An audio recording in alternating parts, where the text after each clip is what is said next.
अस्सलाम वालेकुम, मैं हूं फात शहबाज खान। पेट्रोलियम शोबे को मरहलावार डी रेगुलेट करने का मामला, नए निज़ाम से कीमतों के तयन के अमल मज़ीद शफाफ होगा। अली परवेज़ मलिक। टैंकर मालिकान का पुराना निज़ाम बहाल करने का मुतालबा। हुकूमत पेट्रोल पर 124 रुपये 73 पैसे, डीजल पर 112 रुपये 65 पैसे लेवी वसूल कर रही है। पेट्रोलियम और क्लाइमेट लेवी की मद में गुज़श्ता माली साल में 1478 अरब रुपये इकट्ठे किए गए। मुज़ाकरात की दावत और बानी पीटीआई की कैद के 1079 दिन। पार्टी की आदत 5 अगस्त से मुतल्लिक हिकमत अमली तय करने की बजाय फैसला साजी का इख्तियार अपोजिशन लीडर को क्यों दे रही है। मौलाना फजलुर रहमान का बयान और तहरीक इंसाफ की ग्रैंड अपोजिशन अलायंस बनाने की सियासत। सुप्रीम कोर्ट कल बानी से मुतल्लिक दरख्वास्तों की समाअत करेगा। पीटीआई का असीफों से मुतल्लिक खबर की तरतीब। और अमेरिका और ईरान की जंग जारी। उर्दन में 2 अमरीकी फौजियों की हलाकत पर सदर ट्रंप सीखपा। एमओयू पर अमरीकी सदर के दस्तखत बेमानी और बेवकत हैं, मुश्तबा खामनाई। पेट्रोलियम मसनूआत की कीमतों में हालिया इजाफे के अलावा इसका रोज़ तयन करने के फैसले ने एक नई बहस छेड़ दी है। हुकूमत के नज़दीक नए निज़ाम से शफाफियत आएगी, जबकि कीमतों में कमी या इजाफा फौरी सार्फिन तक मुंतकिल हो सकेगा, जबकि अवाम और इसके शोबे से जुड़े कारोबारी अफराद का कहना है कि डी रेगुलेशन का ये अमल मुश्किलात का बायस बनेगा। हुकूमत ने मुशावरत तक नहीं की, पुराना निज़ाम बहाल किया जाए। गुज़श्ता रोज़ हमारे प्रोग्राम में गुफ्तगू करते हुए वज़ीर पेट्रोलियम अली परवेज़ मलिक ने वाज़ेह किया कि लोगों का ख्याल है कि रोज़ नई कीमत आलमी मंडी के उतार चढ़ाव के साथ मुतय्यन की जाएगी। हालांकि इसमें सोच ये है कि जिसको हुकूमत आगे लेकर चल रही है कि 7 दिन के प्लेट्स का एवरेज रूलिंग बेसिस पर होगा, जिसका मतलब है कि हर रोज़ पिछला एक दिन एवरेज निकालने से निकाला जाएगा और एक नया दिन इसके अंदर शामिल किया जाएगा, जिसकी वजह से डायनामिक प्राइसेस आगे चलती रहेंगी।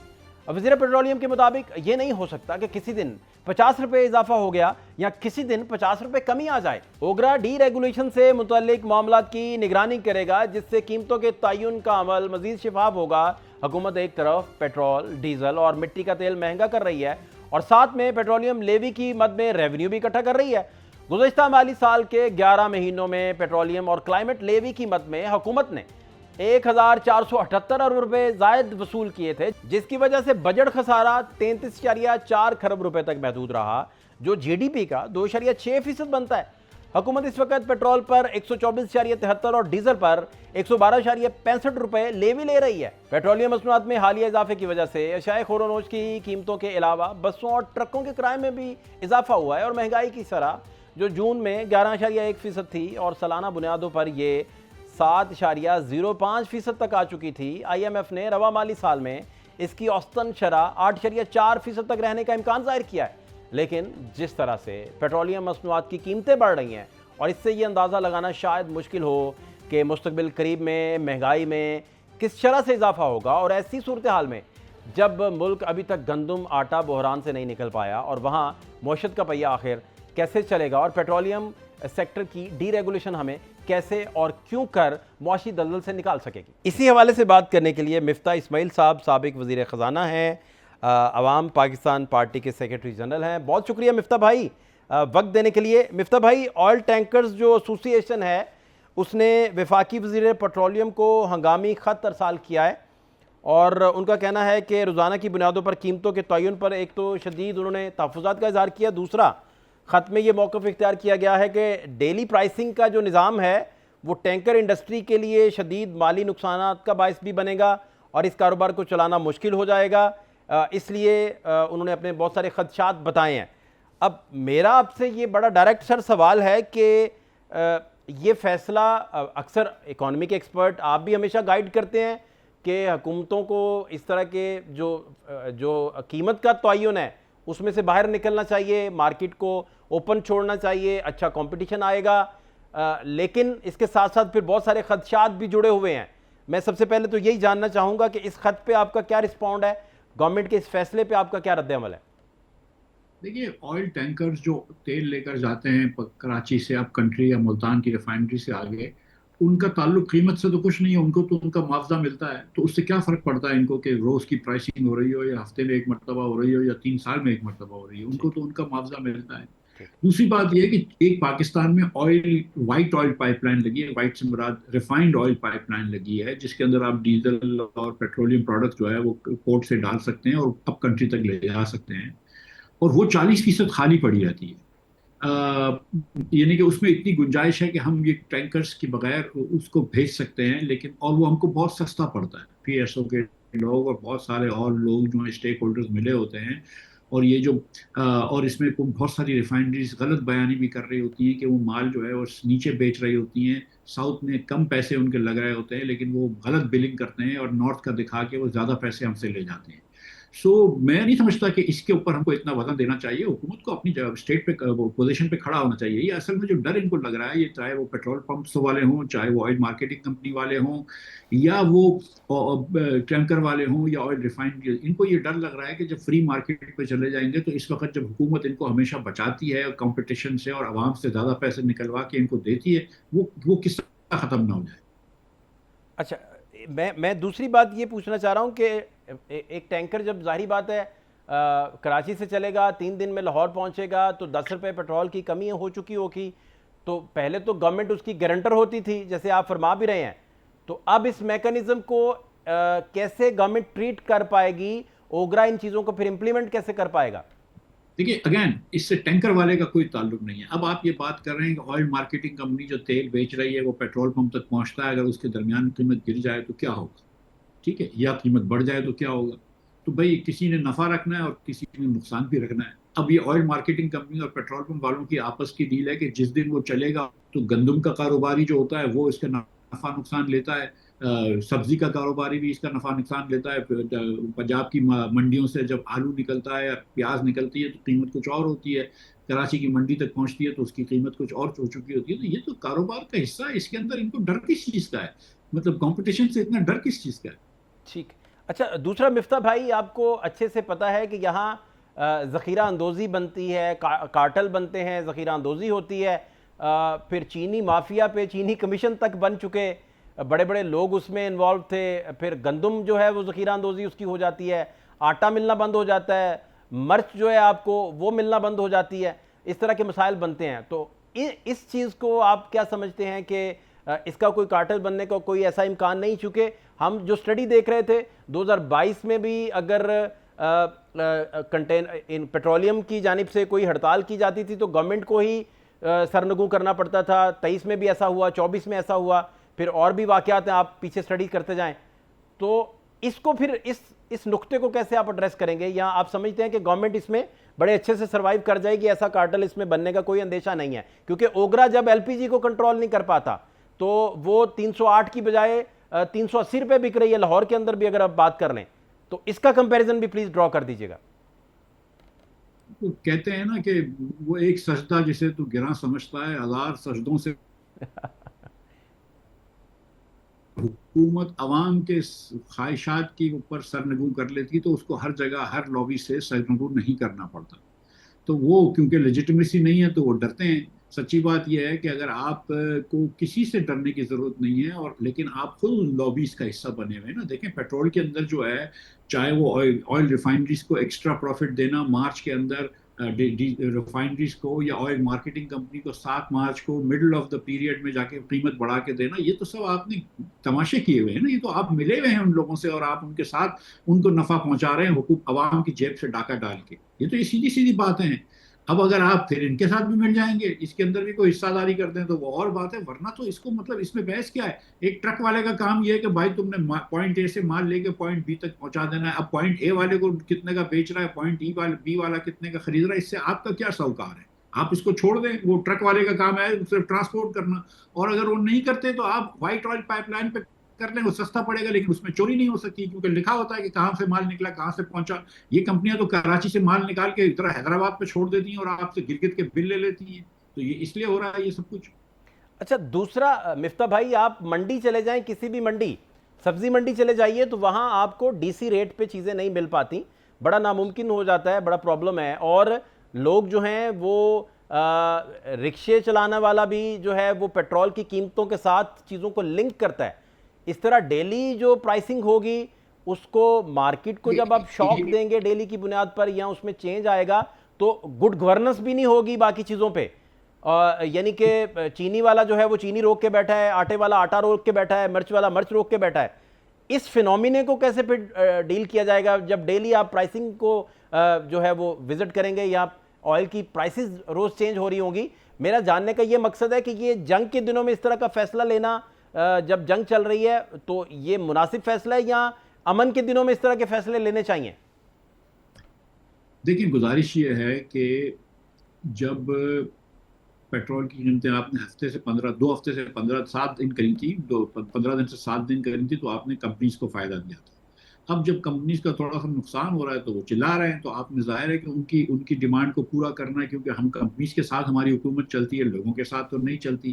لیکن بات یہ ہے کہ دیکھیں اس کو ڈی ریگولیٹ کر دینا چاہیے. امریکہ کے اندر پرائسز ریگولیٹ نہیں ہے, یورپ میں پرائسز ریگولیٹ نہیں ہے, روز پرائسز چینج ہو جاتی ہیں, لیکن وہاں پہ تو انفلیشن 1% 2% ہوتا ہے.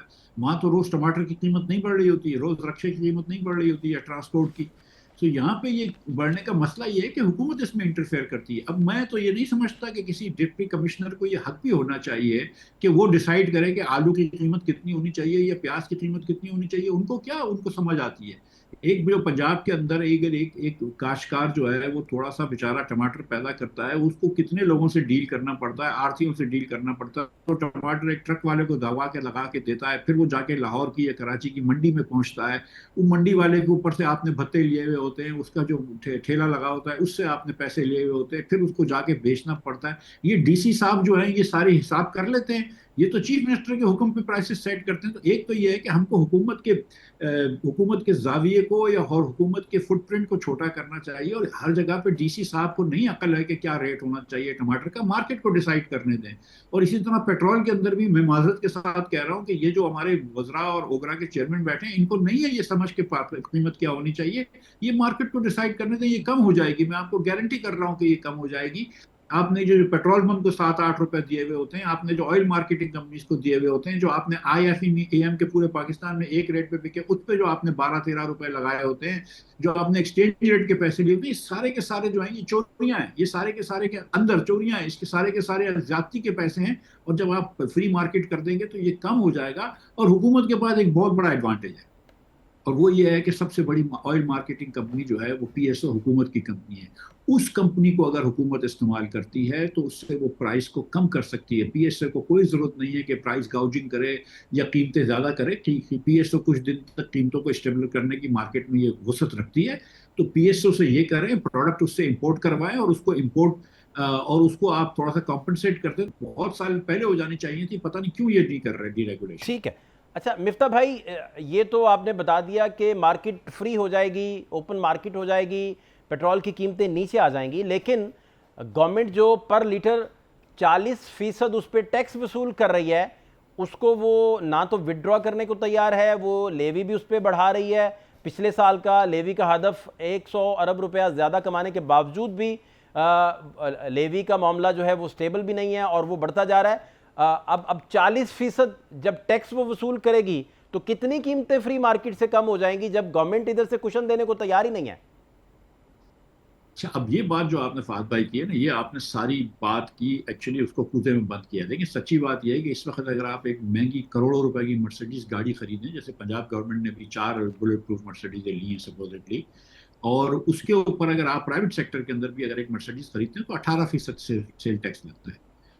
اگر آپ ایک مہنگے سے مہنگا جوڑا جو 50 لاکھ روپوں کے دلہن کے جوڑے ہوتے ہیں آج کل وہ خریدیں تو آپ کا 18% ٹیکس لگتا ہے. یہ تو بہت زیادہ صاحب حیثیت لوگ ہی کر سکتے ہیں نا. لیکن اگر ایک موٹر سائیکل والا بیچارہ 1 لیٹر پیٹرول جو بھرواتا ہے, اس کے اندر سے آپ 36%, تو آپ جو لیوی لے رہے ہیں وہ 36% کے برابر ہے, سیل ٹیکس سے ڈبل ہے. تو یہ حکومت کو کبھی بھی نہیں کرنا چاہیے کہ آپ ریگریسو غریب لوگوں کے اوپر زیادہ پرسنٹیج پہ ٹیکس لگا رہے ہیں. آپ کو ٹیکس کم کرنا چاہیے کلائمیٹ لیوی کے نام سے, پیٹرولیم ڈیولپمنٹ لیوی کے نام سے, اور کوئی اس کے اندر ڈیولپمنٹ نہیں کرتے, اور بیسیکلی وہ جنرل ٹیکسز میں چلے جاتا ہے. تو آپ نے جب یہ سوچا ہوا ہے کہ آپ نے غریب لوگوں سے زیادہ ٹیکس لینا ہے کیونکہ ان کی آواز اتنی نہیں اٹھتی ہے, وزیر اعظم صاحب کے یہاں جب میٹنگز ہوتی ہیں تو لوگ مرسیڈیزوں میں جاتے ہیں, لوگ ہونڈا 70 میں نہیں جاتے موٹر سائیکل میں, تو وہ ان کی آواز زیادہ سنی جاتی ہے. تو ہمارے یہاں ایوان اقتدار میں کیونکہ لوگ سب گاڑیوں میں ہوتے ہیں, بڑی بڑی لیموزینز میں ہوتے ہیں, تو ان کی باتیں سنی جاتی ہیں. تو ہم ایگریکلچر پہ ٹیکس نہیں کرتے, ریئل اسٹیٹ پہ ٹیکس نہیں کرتے, ہم اربن بڑے بڑے ریٹیلرز پہ ٹیکس نہیں کرتے، ہم ڈیزائنرز پہ ٹیکس نہیں کرتے، لیکن ہم کو یہ مل جاتا ہے سیلری کلاس بندہ کہ اس سے پہلے سیلری کے اندر سے 35% ٹیکس لے لیں، اور جو 4 پیسے اس کے پاس بچ جاتے ہیں اور پیٹرول خریدنے جاتا ہے یا بچوں کا دودھ خریدنے جاتا ہے ہم اس پہ بھی ٹیکس لے لیتے ہیں۔ یہ تو ہماری حکومت کی روش ہے نا، اس میں وہ بیچارے کا کیا قصور؟ اچھا مفتاح بھائی، گورنمنٹ نے جب سبسڈی دی یہ کچھ دن پہلے تو 130 ارب روپے کا انہوں نے سبسڈی کا جو اعلان کیا، تو اس میں 100 ارب روپیہ انہوں نے ترقیاتی فنڈ سے نکال لیا اور 30 ارب جو ہے وہ کٹ لگا کے تو سارا سلسلہ انہوں نے کر دیا تھا۔ اب مجھے آپ سے یہ سمجھنا ہے کہ 460 ارب کا تو ان کے پاس کشن موجود ہے، پھر 1100 ارب روپیہ ان کے پاس ترقیاتی فنڈ کا پڑا ہے، تو اس سارے سلسلے کو یہ لیوی کم کر کے کتنا کشن دے سکتے تھے تاکہ یہ جو جنگ و جدل کے مسائل ہیں ان کو نکال لیا جاتا، بعد میں یہ ڈی ریگولیٹ کر دیتے مارکیٹ کو، چیزیں نارملائز کر دیتے اور ذرا نپٹنا ان کا زیادہ آسان ہو جاتا؟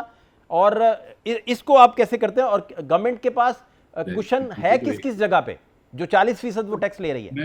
میں گزارش کرتا ہوں سر، پچھلے سال اگر آپ کو یاد ہے کہ شہباز شریف صاحب نے بہت ساری تقاریر فرمائی تھیں اور بڑا عوام کے دکھ کا ذکر کیا تھا اور کہا تھا کہ ہم جو ہے وہ کفایت شاری اختیار کریں گے، اور ہم نے ادھر پیسے بچا لیے، 50% پیٹرول کم کر دیا، 60% گاڑیاں بند کر دی، اور 6 مہینے تک یہ آسٹیرٹی چلتی تھی۔ جو سال کا شروع ہوا تھا نا بجٹ کا، تو ان کا بجٹ تھا 971 ارب روپے وفاقی حکومت کو سویلین گورنمنٹ کے چلانے کا۔ جب اتنی آسٹیرٹی کری تو میں اور آپ یہ سوچ رہے ہوں گے کہ یار 971 میں سے کچھ 150 ارب روپے بچا لیے ہوں گے، کیونکہ پیٹرول کم تھا، گاڑیاں بند تھیں، وزراؤں کے غیر ضروری دورے بند کر دیے تھے وغیرہ وغیرہ۔ اب پتہ یہ چلی کہ جب سال ختم ہوا کہ وہ 971 سے بڑھ کے 1021 ارب روپیہ خرچ کیا، 50 ارب روپیہ زیادہ خرچ کر لیا۔ تو کون سی آسٹیرٹی کی ہے بھائی؟ کون سے پیسے بچائے ہیں آپ نے؟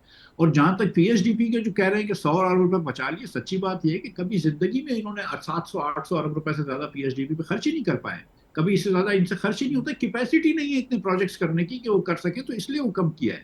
وہ تو شروع میں بجٹ کے شروع کے پہلے دن سب کو پتا ہوتی ہے کہ یہ آخر کے اندر جب دیگر اور اخراجات بڑھ جائیں گے تو ہم 100 ارب روپے پی ایچ ڈی پی کم کر دیں گے، بولیں گے دیکھو ہم نے قربانی دی ہے۔ جہاں تک روم کی بات ہے میرے بھائی، تو بہت روم ہے۔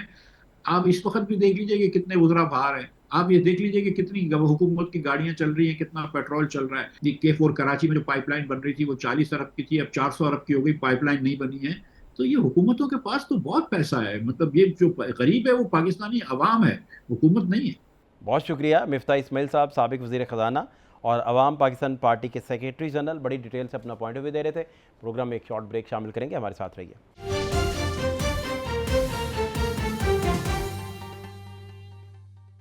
بریک کے بعد خوش آمدید۔ پاکستان تحریک انصاف کے بانی چیئرمین کو قید ہوئے 1079 دن ہو گئے ہیں اور 5 اگست کو ان کی قید کے 3 سال پورے ہونے پر پی ٹی آئی عوامی طاقت کا مظاہرہ کرنا چاہتی ہے، لیکن اس کا فیصلہ اپوزیشن لیڈر محمود خان اچکزئی کریں گے، یا 5 اگست کو جلسہ کرنا ہے، احتجاج کرنا ہے، یا پھر تحریک شروع کرنی ہے۔ پی ٹی آئی کا اس حوالے سے موقف ہے کہ چونکہ بانی پی ٹی آئی نے محمود خان اچکزئی کو اپوزیشن لیڈر مقرر کیا ہے اور ان کو فیصلہ سازی کا اختیار دیا ہے، اس لیے وہ ان کے فیصلے کے منتظر ہیں کہ وہ 5 اگست سے متعلق کیا فیصلہ کرتے ہیں۔ ان تمام عمل میں مولانا فضل الرحمان کہاں کھڑے ہوں گے، جنہیں ایک بیان پر لیگی وزراء کی جانب سے بار بار معافی مانگنے کا کہا جا رہا ہے؟ کیا پی ٹی آئی مولانا کو گرینڈ الائنس کا حصہ بنانے کے لیے ایک بار پھر کوشش کرے گی؟ اور ادھر وکلاء نے ملک گیر تحریک چلانے کا اعلان کر دیا ہے۔ جہاں تک حکومت اور حزب اختلاف کے مذاکرات کی بات ہے تو یہ بات بظاہر بنتی نظر نہیں آ رہی، کیونکہ نون لیگ اور پی ٹی آئی دونوں کے مذاکرات سے متعلق بنیادی تحفظات ہیں۔ پی ٹی آئی سمجھتی ہے کہ حکومت کے پاس اختیار نہیں، جبکہ نون لیگ کو لگتا ہے کہ پی ٹی آئی مذاکرات کرنے میں سنجیدہ نہیں۔ اڈیالہ جیل میں بانی سے ملاقاتیں بھی نہیں ہو رہی، جس کی وجہ سے پارٹی کو پالیسی گائیڈ لائن نہیں مل رہی، اور اس سلسلے میں کل سپریم کورٹ میں بانی سے ملاقاتوں کی اجازت سے متعلق درخواستوں کی سماعت بھی ہونے جا رہی ہے۔ اس کے علاوہ ایک خبر ہے کہ بانی پی ٹی آئی نے خیبر پختونخوا کے سوا تمام اسمبلیوں سے استعفیٰ دینے کا کہا ہے، اور اس کی وجہ یہ بتائی جاتی ہے کہ تحریک انصاف کے اراکین اپنے اہداف حاصل کرنے میں ناکام ہوئے ہیں۔ تاہم پارٹی نے اس کی تردید کرتے ہوئے کہا ہے کہ سابق وزیر اعظم نے مستعفی ہونے کی کوئی ہدایت نہیں کی۔ اسی حوالے سے بات کرنے کے لیے شوکت یوسفزئی صاحب ہیں، جی ڈپٹی سیکرٹری اطلاعات ہیں تحریک انصاف کے، بڑے سینئر ہیں، کسی تعارف کے محتاج نہیں ہیں۔ بہت شکریہ یوسفزئی صاحب وقت دینے کے لیے۔ سر، یہ جو میڈیا دوبارہ سے اسپیکولیٹ کر رہا ہے کہ عمران خان صاحب کی کچھ ہدایت ہیں کہ خیبر پختونخوا کے علاوہ باقی اسمبلیوں سے استعفے دے دیے جائیں، اس طرح کا ڈسکشن یہ آپ تک بھی پہنچا ہوگا، اس میں کوئی ہے صداقت، یا آپ سمجھتے ہیں کہ یہ فقط اسپیکولیٹ ہی ہو رہا ہے, کوئی اس میں حقیقت نہیں ہے, ایسی کوئی بات نہیں؟ بسم اللہ الرحمن الرحیم. بہت شکریہ. دیکھیں عمران خان کے ساتھ تو ملاقات ہو ہی نہیں رہی ہے. جب تک ہماری لیڈرشپ کی ان کے ساتھ ملاقات نہیں ہو جاتی تو یہ تو افواہیں ہو سکتی ہیں, کیونکہ ایسی کوئی بات ہے نہیں. بلکہ پچھلے دنوں تو جو میٹنگ ہوئی تھی اس میں تو یہ بھی ڈسکشن ہوئی تھی کہ اگر حکومت کا رویہ ٹھیک ہو جاتا ہے, پارلیمانی کمیٹیاں ہیں اس میں بھی شرکت کی. لیکن فی الحال یہ کہ جو حکومت کے تحت جو رویہ ہے اس رویے میں تو میرا نہیں خیال ہے کہ کوئی بھی ایسی چیز جہاں سے ہو سکتی ہے. کوئی پاسبلٹی نہیں ہے. نہ وہ فوراً چھوڑنا چاہتے ہیں, نہ جب تک عمران خان نہ کہے گا. یوسف زئی صاحب, جو فواد چودھری صاحب ہیں, وہ آج کا ان کا ٹویٹ ہے کہ جو سیاسی سونامی ہے اس کا ایک ہی حل ہے کہ قومی حکومت بنائی جائے. دوسرا, ہمارے پروگرام میں برملا وہ یہ فرما رہے تھے کہ عمران خان صاحب سے 1 سال پہلے ان کی ملاقات ہوئی تھی اور اس ملاقات میں عمران خان صاحب راضی تھے کہ قومی حکومت بنے, اور جو قومی حکومت کا وہ کنسیپٹ دے رہے ہیں وہ عبوری سیٹ اپ ایک بیٹھے گا جو ساری گورننس سنبھالے گا, وہ اس کی کمپین کر رہے ہیں سوشل میڈیا پر بیٹھ کر. اس پہ کیا ٹیک ہے آپ کا؟ جب تک عمران خان صاحب سے ملاقات نہیں ہوتی ہے نا, یہ سارے افواہیں ہیں, ایسی کوئی بات نہیں ہے. اور اگر عمران خان نے پہلے بھی کہا تھا کہ اسمبلیاں سے نکلے تو گئے تھے, تو تھے نہیں. اگر خان صاحب کا حکم ہے کہ جی اسمبلی چھوڑ دے, اسمبلی بھی چھوڑ گے. لیکن فی الحال ایسی کوئی بات نہیں ہے. جو اسمبلی کا فورم ہے ہم اس کو بھی استعمال کر رہے ہیں, اس پہ ہم اپنی بات کر رہے ہیں. تو ایسی کوئی بات ہے نہیں, نہ کوئی ایسی تجویز ابھی تک آئی ہے.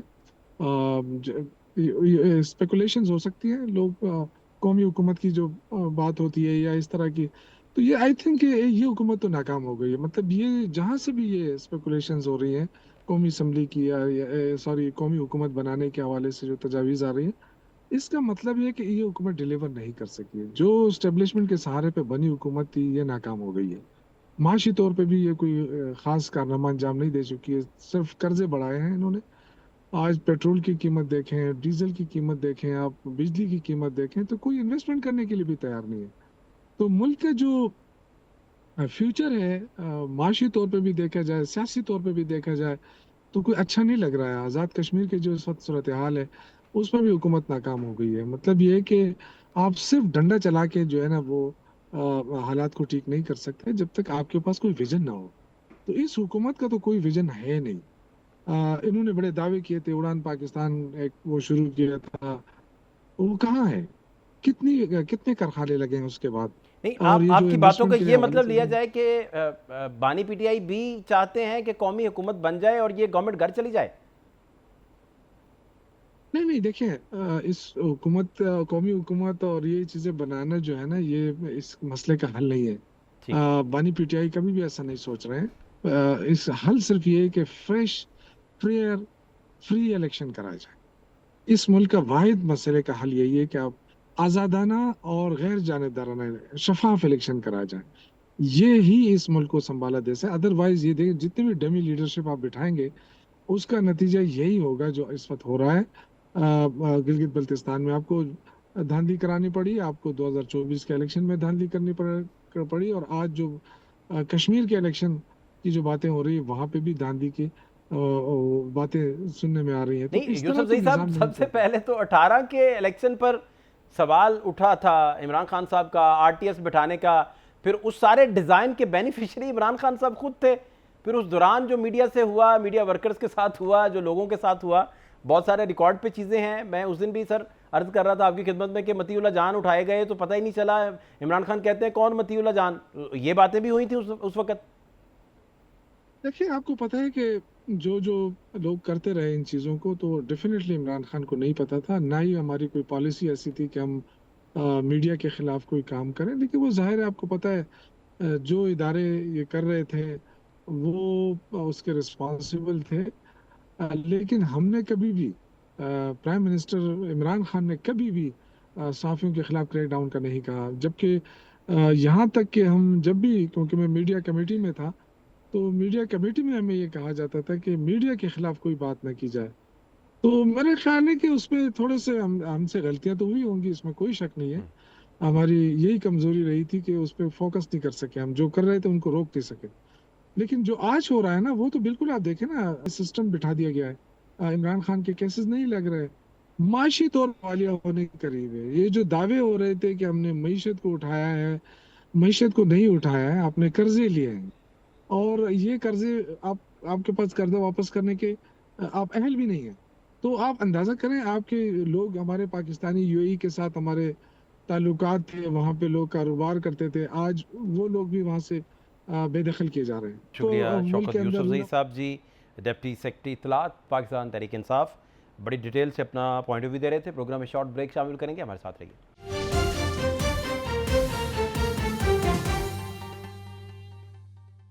ब्रेक के बाद खुश आमदीद। अमेरिका के ईरान पर मुसलसल हमलों की वजह से जंग का दायरा कार बढ़ता जा रहा है और ईरान ने अब इराक, शाम और उर्दन पर भी अमेरिकी अड्डों को निशाना बनाना शुरू कर दिया।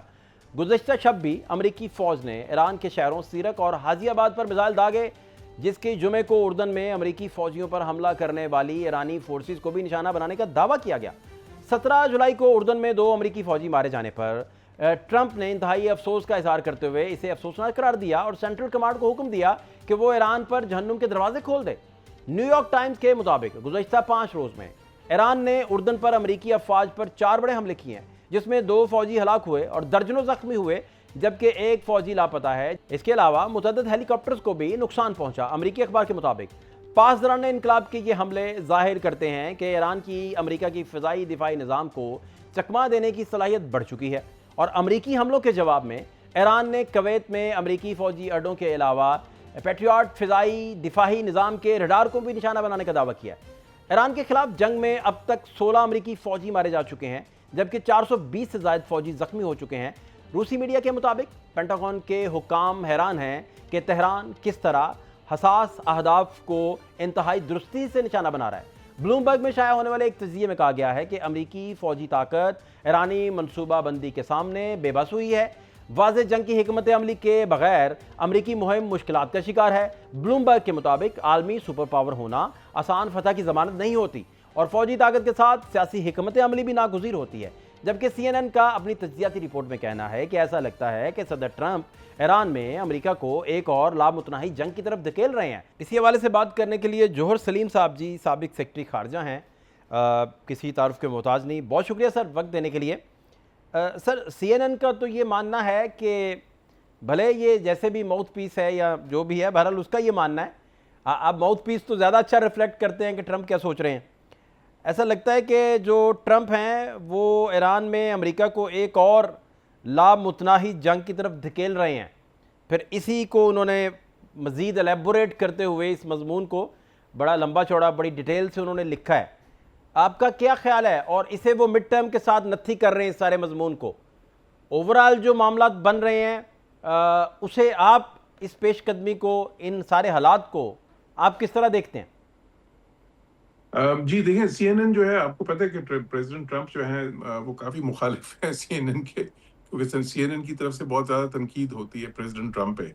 अमेरिका में ज़ाहिर है जो मीडिया है वो बटा हुआ है, और जो बल्कि प्रेसिडेंट ट्रंप ने तो कोशिश भी की थी कि उसमें से मीडिया जो है जो उनके खिलाफ था ज़्यादा, तो अपने दोस्तों से कह के उसमें से कुछ तो फिर वो जो है ना बाय आउट हो गया था वो मीडिया, तो फिर उनके ज़रा क्रिटिसिज्म कम हो गई थी।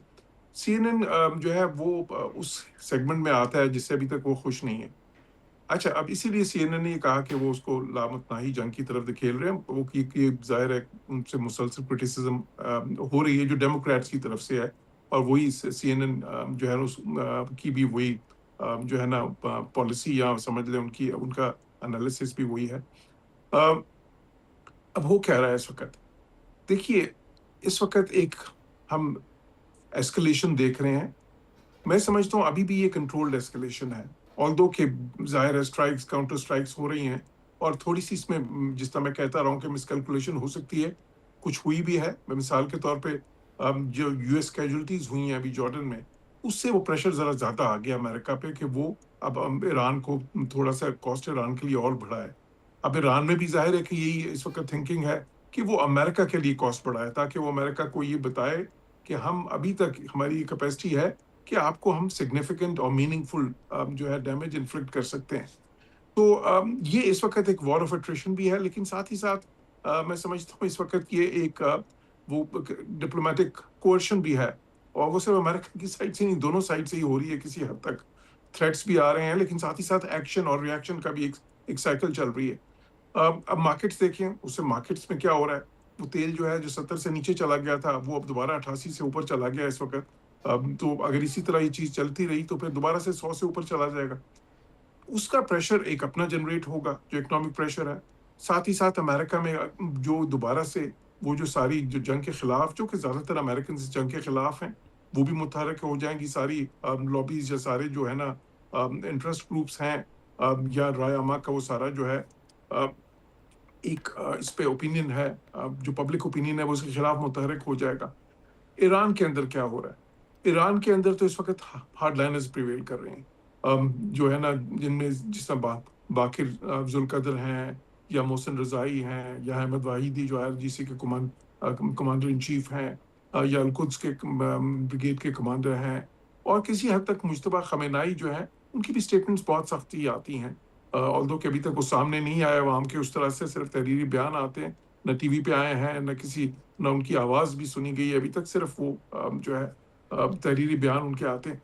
तो उधर अब ये हो रहा है इस वक्त ईरान में। अमेरिका की सियासत जो सी है, जाहिर है कि वो अभी दाखिली सियासत इस वक्त जो सी है, एक तरफ से कोशिश ये हो रही है कि वो जो रिपब्लिकन पार्टी के अंदर रैली करें प्रेसिडेंट ट्रंप के साथ इस जंग के लिए, क्योंकि वो कहते हैं कि देखें अभी जंग इस बार तो हमने शुरू नहीं की। बहुत शुक्रिया जौहर सलीम साहब जी, साबिक सेक्रेटरी खारजा, बड़ी डिटेल से अपना पॉइंट ऑफ व्यू दे रहे थे। प्रोग्राम का वक्त ख़त्म हुआ चाहता है, फात शहबाज खान को इजाज़त दीजिए। अल्लाह के बाद।